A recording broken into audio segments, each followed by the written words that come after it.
तशा तर बऱ्याच स्पर्धा अशा आहेत नावाजलेल्या हे झालेल्या. पण अटल करंडकचं मला असं वाटतं की ती तसं बघायला गेलं तर कंपॅरेटिव्हली नवी आहे. पण त्याला एक छान ग्लॅमरस लूक ओव्हरऑल दिला आहे ऑर्गनायझर्सनी, बाकी सगळ्या कमिटीनी. ही जे ब्रँड अम्बॅसेडर असं जे त्यांनी कॉन्सेप्ट ठरवली आहे, तर मला असं वाटतं की त्या प्रोसेसमध्ये जी मुलं आहेत आणि जी खूप मनापासून हे सगळं काम करत आहेत, त्यांना कुठेतरी एक विश्वास मिळावा. हे जे सगळे स्किल्स आहेत प्रत्येकामध्ये, जे आपल्याला वेगवेगळ्या फील्डमध्ये काम करताना खूप गरजेचे असतात, कुठल्याही फील्डमध्ये आज गेलं तरी, मार्केटिंग, कम्युनिकेशन आणि लीडरशिप, ह्या सगळ्या क्वालिटीज मला असं वाटतं की ह्या नाटकाच्या प्रोसेसमध्ये खूप चांगल्या डेव्हलप होतात सगळ्यांमध्ये. Hello, me Aditi. इट्स मज्जामध्ये तुम्हा सगळ्यांचं स्वागत. राज्यस्तरीय अटल करंडक एकांकिका स्पर्धा येते आणि 10वं वर्ष आहे आणि यावर्षीचा ब्रँड अँबॅसिडर तुमचा सर्वांचा लाडका अजिंक्य ननावरे आहे. अजिंक्य, कसा आहेस? मी मस्त, मजेत. बरं, 10वं वर्ष आहे आणि ब्रँड अँबॅसिडर तू आहेस. तर अटल करंडकचा आणि तुझा प्रवास कसा होता आणि अटल करंडकमध्ये तू एकांकिका सादर केली होतीस का? अटल करंडकला हे 10वं वर्ष आहे. पण अटल करंडकचं नाव आधी मल्हार करंडक असं होतं. सो मल्हार करंडकच्या मला असं वाटतं 3ऱ्या-4थ्या वर्षापासून मी तिकडे परफॉर्म करायचो CKT कॉलेजला असताना. आणि तेव्हापासून मला ती सगळी वाईब माहिती आहे आणि ती स्पर्धा काय लेवलवरती होते ते मला माहिती आहे. आणि मला असं वाटतं की ज्या काही महत्त्वाच्या स्पर्धा मी कॉलेजमध्ये असताना इंटर कॉलेजिएट कॉम्पिटिशन्स केल्या, त्यापैकी एक खूप महत्त्वाची स्पर्धा अटल करंडकसुद्धा होती. आणि त्यावेळी आय थिंक आम्ही ओम श्वानायन महा नावाची एक एकांकिका केली होती. आर्टिफिशियल इंटेलिजन्स नावाची एकांकिका 1 वर्ष केली होती. आणि म्हणजे 2 वर्ष फक्त मी पार्टिसिपेट करू शकलो होतो, कारण की त्यावेळी आमचं कॉलेज म्हणजे CKT कॉलेजच तो इव्हेंट ऑर्गनाईज करायचं. सो आम्ही नंतर पार्टिसिपेट नाही केलं. नंतर फक्त आम्ही ऑर्गनाईज करायचो. सो धमाल असायची सगळी. त्या दिवसात एक कॉलेजचा स्वतःचा फेस्टिवल असल्यासारखं होतं. आणि नंतर रामशेठ ठाकूर, प्रशांत ठाकूर यांनी तर तो असा त्याला एक राज्यस्तरीय स्पर्धेचं स्वरूप आता दिलं आहे. आणि राज्यभरातून आता इतक्या एंट्रीज येतात आणि खूप धमाल असते. म्हणजे जो फायनलचा राऊंड होतो पनवेलला थिएटरला, तर खूप मस्त वातावरण असतं तिकडे, जसं यूथ फेस्टिवलला असतं किंवा एक बऱ्याच महाराष्ट्रातल्या सगळ्या एकांकिका एका ठिकाणी बघायला मिळतात चांगल्या चांगल्या. जवळपास 100 एकांकिकेचे एंट्री आलेले असतात आणि तो उत्साह वेगळ्या लेवलचा असतो. म्हणजे ही अनेक स्पर्धा, खूप स्पर्धा होतात, पण ही स्पर्धा अगदीच वेगळी आहे आणि या स्पर्धेचं स्वरूपच वेगळं आहे. म्हणजे आयोजन म्हणशील आणि नाट्यगृह जे काही सजवलेलं असतं, जो काही माहोल असतो, तर एकंदरीत आयोजनाबद्दल काय सांगशील? बाकी तशा तर बऱ्याच स्पर्धा अशा आहेत नावाजलेल्या हे झालेल्या. पण अटल करंडकचं मला असं वाटतं की ती तसं बघायला गेलं तर कंपॅरेटिव्हली नवी आहे. पण त्याला एक छान ग्लॅमरस लूक ओव्हरऑल दिला आहे ऑर्गनायझर्सनी, बाकी सगळ्या कमिटीनी. आणि त्यामुळे तो लूक तर दिलेला आहे, पण त्याबरोबर अजून बऱ्याच खरं तर यावर्षी एक खूप चांगलं सरप्राईज असणार आहे विनर्सला.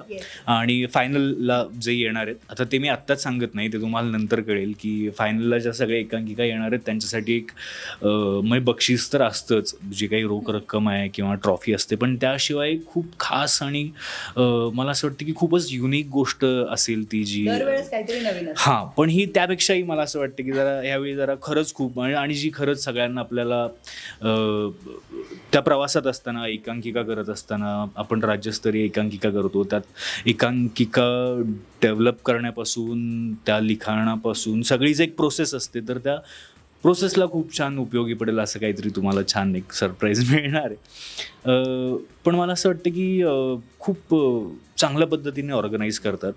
सगळ्या पार्टिसिपेंट्सची सगळी चांगली, जे लांबून लांबून लोकं येतात त्या सगळ्यांची व्यवस्थित सोय केलेली असते थिएटरला. बऱ्याच वेळी खूप मुलांना खूप त्रास होतो खरं तर. बऱ्याच वेळी मुलं करताना, आपण त्यावेळी करताना खूप उत्साहात असतो आणि आपण आपल्याला खरं तर फरक नसतो पडत. पण हे ऑर्गनायझर्स खरंच खूप चांगले आहेत. ते खूप चांगल्या पद्धतीने नियोजन करतात सगळ्या लांबून आलेल्या लोकांचं, त्यांची राहण्याची सोय, खाण्याची सोय, इतर त्यांना प्रयोगाच्या वेळी लागणाऱ्या गोष्टी जागच्या जागी प्रोव्हाइड करतात. आणि मला असं वाटतं की त्याचे सगळे ऑर्गनायझर्स आहेत, आता ते बऱ्यापैकी मी पनवेलला CKT कॉलेजला असल्यामुळेच मला माहिती आहेत की ती सगळी मुलं पण ह्या प्रोसेसमधून आलेली आहेत, त्यामुळे त्यांना माहिती आहे की एक्झॅक्टली मुलांना काय हवं असतं.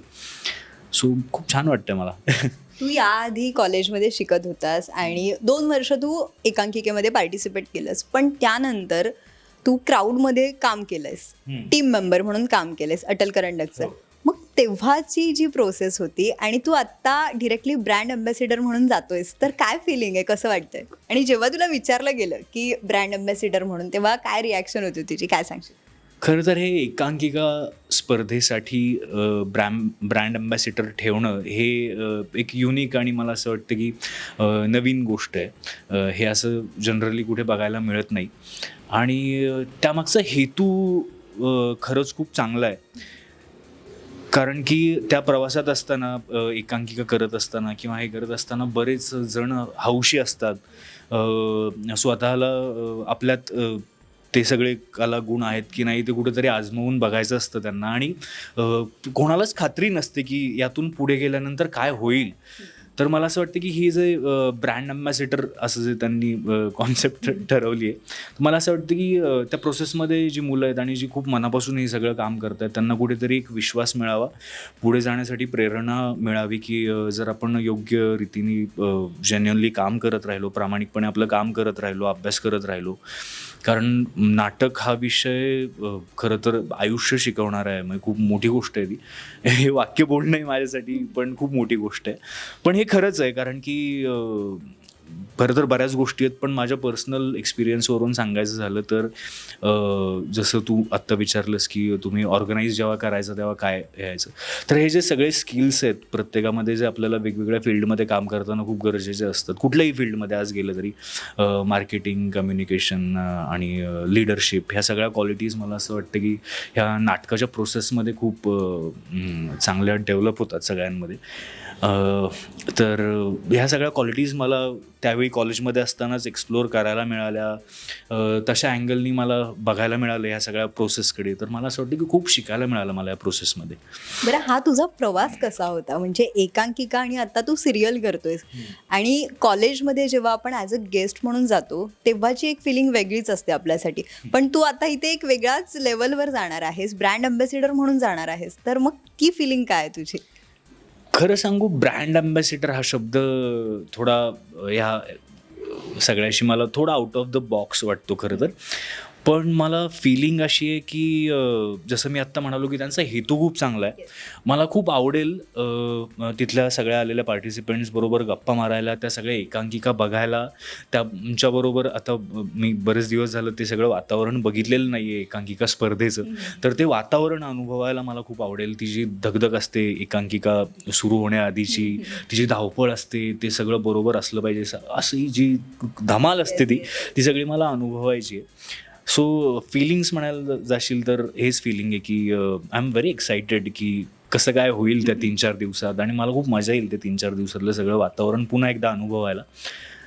That's it. तुझा जेव्हा एकांकिका परफॉर्म करत होतास तेव्हाचा एक्सपिरियन्स म्हणजे एखादा काही किस्सा आहे की जो तुझा लाईफ टाईम लक्षात राहणार आहे, की एकांकिकेच्या प्रवासातला माझा हा एक किस्सा आहे जो नेहमी आठवणीत राहतो?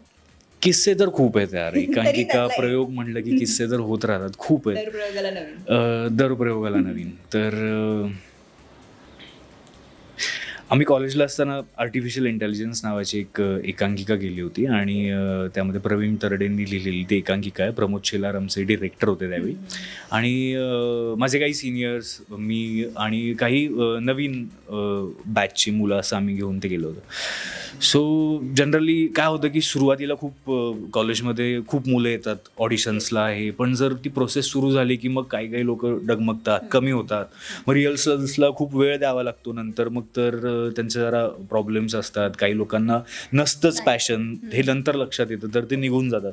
तर एका रोलसाठी आम्हाला एक मुलगी हवी होती आणि आमच्या फोक डान्स करणारी एक ग्रुपमधली एक मुलगी होती. जनरली सगळ्या कॉलेजेसमध्ये तसं होतं की थिएटर करणाऱ्या ग्रुपमध्ये फोक डान्सवाले, सिंगिंगवाले सगळे, हां, फोक ऑर्केस्ट्रावाले सगळेजण येत असतात.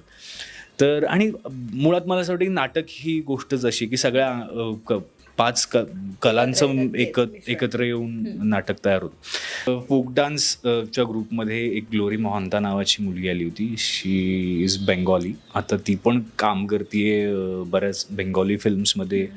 बऱ्याच फिल्म्स केल्यात तिने खरं तर आणि डान्स व्हिडिओज ते करत असते. तर तिला आम्ही म्हणालो की तू ये करायला आणि तिने तो रोल केला.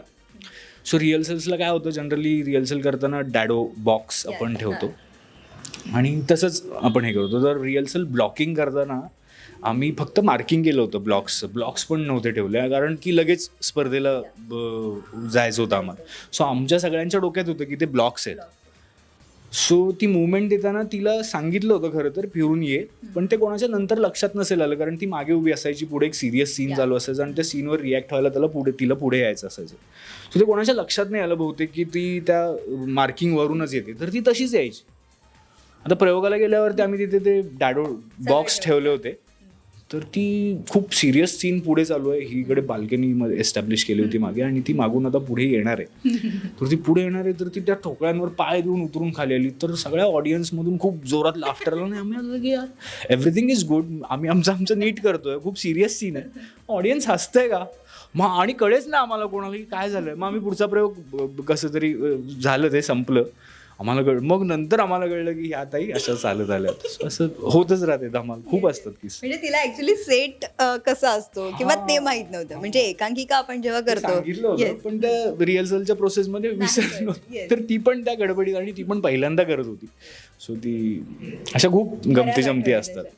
अटल करंडकचं हे 10वं वर्ष आहे आणि पुन्हा तू एकदा ते सगळा अनुभव घेणार आहेस आणि जेव्हा तू तिथे त्या सीटवर बसशील तेव्हा एक्सपिरियन्स करशील की अरे हे असं घडलं होतं आणि तुला मजा येणार आहे. तर मग अटल करंडकमधील स्पर्धकांना आता काय सांगशील, आणि तू जातोयस तर त्या बाबतीत पण काय सांगशील? मी जातोय तर मी आल्यावर खूप गप्पा मारू. मला खूप आवडेल पर्सनली तुम्हा सगळ्यांना भेटून गप्पा मारायला. धमाल करूयात आपण. आणि काय त्यांना मी काय सांगायचं आहे, ऑल द बेस्ट. मी खूप एक्सायटेड आहे. तुमचे खूप नवीन नवीन विषयांच्या एकांकिका, बऱ्याच एकांकिकांची नावं तर मला माहिती पण झाली आहेत आता, किंवा बाकी स्पर्धांमध्ये त्या परफॉर्म पण झाल्यात. सो काही एकांकिका मला आवर्जून बघायच्यात पण त्यातल्या, आणि एक्सायटेड आहे. All the best. भेटूयात तिकडे, मजा करूयात. Thank you so much. Thank you. Marathi चित्रपटसृष्टीतील लेटेस्ट अपडेट्स आणि गॉसिपसाठी आमच्या चॅनेलला सबस्क्राईब करा आणि बेल ऐकन दाबायला विसरू नका.